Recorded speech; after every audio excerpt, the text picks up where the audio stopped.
માં ફટાકડાના કારણે મકાનમાં ભીષણ આગ. આગની ઘટનાની જાણ થતાં જ ફાયર બ્રિગેડની ટીમ તાત્કાલિક ઘટના સ્થળે દોડી આવી. વડોદરા શહેરના ગોત્રી વિસ્તારમાં આવેલી જયરત્ન સોસાયટીમાં એક રહેણાંક મકાનમાં અચાનક ભીષણ આગ ફાટી નીકળતા સમગ્ર વિસ્તારમાં અફરાતફરીનો માહોલ સર્જાયો હતો.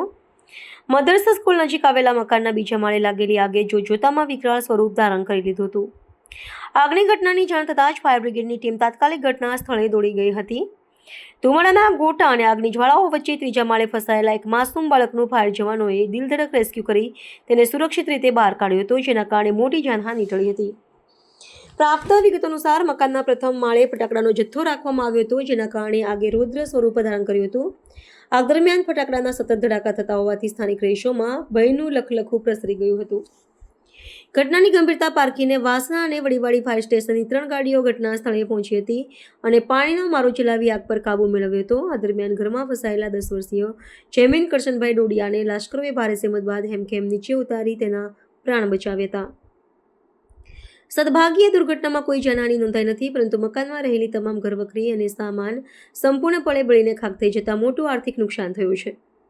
પ્રાથમિક તારણ મુજબ આગ લાગવાનું મુખ્ય કારણ ફ્લેટમાં સંગ્રહિત ફટાકડા હોવાનું જણાયું છે. રહેણાંક વિસ્તારમાં આટલી મોટી માત્રામાં ફટાકડાનો જથ્થો અધિકૃત પરવાનગી સાથે રાખવામાં આવ્યો હતો કે ગેરકાયદેસર રીતે તે અંગે તંત્ર દ્વારા સઘન તપાસ હાથ ધરવામાં આવી છે.